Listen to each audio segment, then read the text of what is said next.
So Joseph, tell me, how do you go about finding these properties to bring you a 25 to 30% cash on cash return, and what does that look like? Yeah, great question. And so I get this question pretty often. So ideally, what we target is we target properties priced between $50 to $120,000, and our lenders allow us to put as little down as 15%, which is pretty massive because most lenders will usually require you to put down 25 or 35% to secure a property. And let's just say, on average, if we find a property today for $65,000 and we're able to put it down as little as 15%, well, that's going to be roughly $9,750. Okay. If you factor in closing cost, you're going to be right around $12,000 all in out of pocket to own this asset. Well, a lot of the areas that we find these properties in, they're renting, Section 8's paying you between $1,400 to $1,800 a month to house a low income family. And so generally, if the property is like a 3-bedroom or 4-bedroom property, we're going to see a pretty high rent rate. So let's just say the rent roll is $1,500, just as an example. If the rent roll is $1,500, it's a $65,000 property, and you finance this property at 7% for 30 years, your mortgage is going to be probably around $450. If you add another $200 to that cost for management and maintenance, you're right around $650 to own that property outright.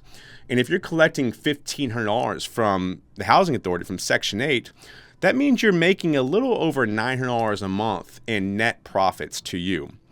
And so the returns are going to be absolutely stupid. If you came out $12,000 to own this property, the amount of time it's going to take you to make that, $12,000 back at a $900 a month rent roll is stupid. But let's assume that you're making as little as $500 a month net profit on that property. You're going to make that $12,000 back in roughly 2 years. That's almost a 50% ROI, which is really significant. But we always like to factor in for other circumstances where, there might be other costs that happen or things that need to be repaired on the property. So ideally, it's fairly simple for us to target properties to get you a 20 to 35% cash on cash return because we're able to factor in all the other hidden expenses that might come with owning a property, like things that might need to be repaired. And so, with those numbers alone, that's how we're able to target that range of a 20 to 35% ROI.